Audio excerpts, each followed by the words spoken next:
Some background for the discussion tonight, and I'm happy to do that. Can you hear me okay? Yes. One of the speakers at last November's Marine Summit was the city planner from Salem, who issued a powerful warning to the citizens and public officials of Gloucester.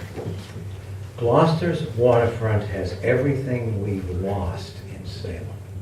He told a packed room that had convened to discuss new ideas for expanding our marine industrial economy. You have everything we need. You have a full-service, deep-water harbor in a working port. Whatever you do, he said, do not do anything to destroy or undermine it. This is Salem talking. The industrial waterfront. Woo!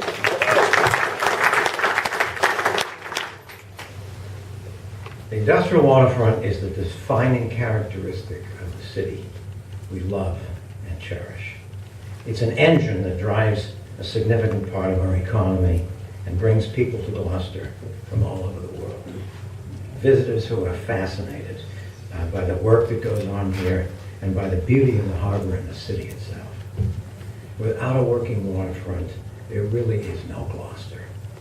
At least to those of us who have spent our lives here, as we understand it, including residents who've arrived more recently, drawn by the city's special quality of life, a rugged, granite-girded landscape, our stunning architecture reaching back to the town's colonial origins, the diversity of our people, our experienced workforce, broadening employment opportunities, 2 thriving industrial parks, and a quality and authenticity of life that only a real place like Gloucester can offer.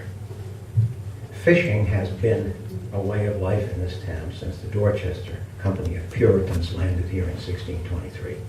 For almost 400 years, Gloucester Harbor has been the center of one of the country's most important commercial fishing communities. Even with the strictest federal regulations ever imposed on the ground fishing industry, Gloucester is still a vital working port and a regional hub for the New England fishing industry. Many millions of pounds of fish and shellfish are still being unloaded here every year. There are 2 fish auctions, many critical shoresides, support businesses, other key elements of commercial fishing infrastructure. Businesses are thriving and growing on the fort, as Ann has told us tonight, while new businesses are starting up all along the waterfront. The benefits to the local economy of the fishing industry are significant, especially when the synergy of interconnected networks is taken into account, including ship supplies, maintenance and repair, ancillary industries, technical support, in addition to the cash flowing through local banks and money spent locally by fishermen and their families. A multiplier of 6 is not an uncommon tool for the assessment of the value of our waterfront and its impact on our local economy. Gloucester, as Ann pointed out to us, and as Jimmy has said so eloquently, and you all know from living here, is not a dead seaport. Neither is the fishing industry moribund or the waterfront stagnant. We've heard all those words over the last years. In 1978, Gloucester Harbor became a designated port area in order to protect the viability of the harbor for marine industrial use. Given the ongoing intensive efforts to rebuild groundfish stocks, the evolving character of the fishing fleet, modernization of the shipping industry, seafood processing trends, growing demand for boat repair and construction of energy-efficient vessels, and other marine trends, the Port of Gloucester will continue into the future to be an important regional hub port for commercial fishing and for other marine-related industries and activities. Essential to this is the maintenance of the designated port area in order to ensure a continued, expanded, and reinvigorated commitment to marine-related industries and activities, and in particular to commercial fishing in the Port of Gloucester. Of special interest is the recently announced initiative on the part of Warren Buffett, who wants to preserve the nation's endangered deep water ports. He believes they're needed to facilitate increased shipping and export. This is something Gloucester really could take advantage of. There's no question that Gloucester faces new challenges and opportunities. Existing infrastructure needs to be modernized, including commercial fishing infrastructure. Investment in new docking and processing facilities is ongoing and must continue, not only because we need new docking space, because almost every docking space assigned to commercial fishing is currently in use, but also as ground fish stocks rebound. We want Gloucester people fishing for them, landing and processing them, not some other community or country. In addition, Gloucester is well positioned to become a world leader in marine research and technology. Gloucester's large natural harbor, its proximity to Georges Bank and the Gulf of Maine, the extent and variety of the marine know-how of its residents and the people it draws to it, the work ethic prized and practiced here, all these and more are elements from which to forge highly successful collaborations between fisheries and marine science and technology. This is just a brief snapshot, but I hope it will help dispel the myth of a dying industry and a waterfront on which the lights are out. This is not to say that we have laurels to rest on, or that there hasn't been a painful downside to the collapse of stocks and the imposition of severe federal regulations.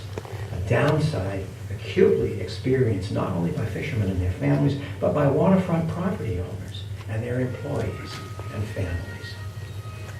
It's only the beginning of a revitalization of our waterfront that will continue to make Gloucester one of the region's most significant hub ports, as well as becoming a center for biomarine research and development. And that brings with it added benefits of increased tourism and the growth and expansion of downtown businesses. And yes, a centrally located hotel, but not on the fort, more jobs and an expanded tax base, all driven by the waterfront itself. The economic question is important, and we must all work together to support the fishing industry and to sustain a 21st century waterfront. But there's another issue of equal importance, another dimension we need to include in our conversation.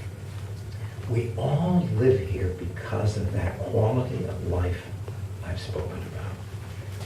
We also live here because of our attachment to the place itself, to Gloucester.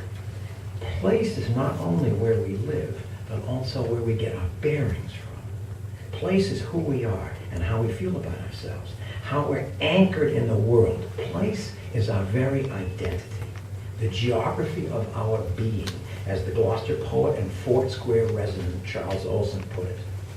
And if we lose place or undermine its character, whittle it away year by year, driving people away from the houses they were born or grew up in, we destroy the very basis of our lives here.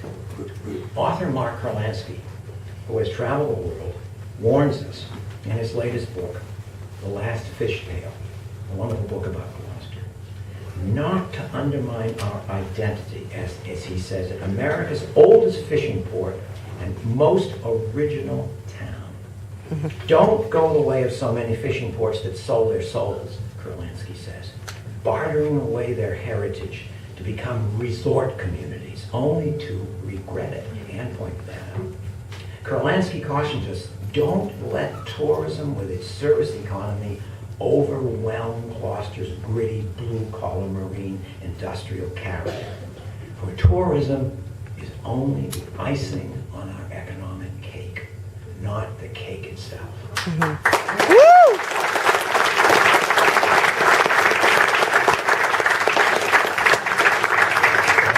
To shift the metaphor,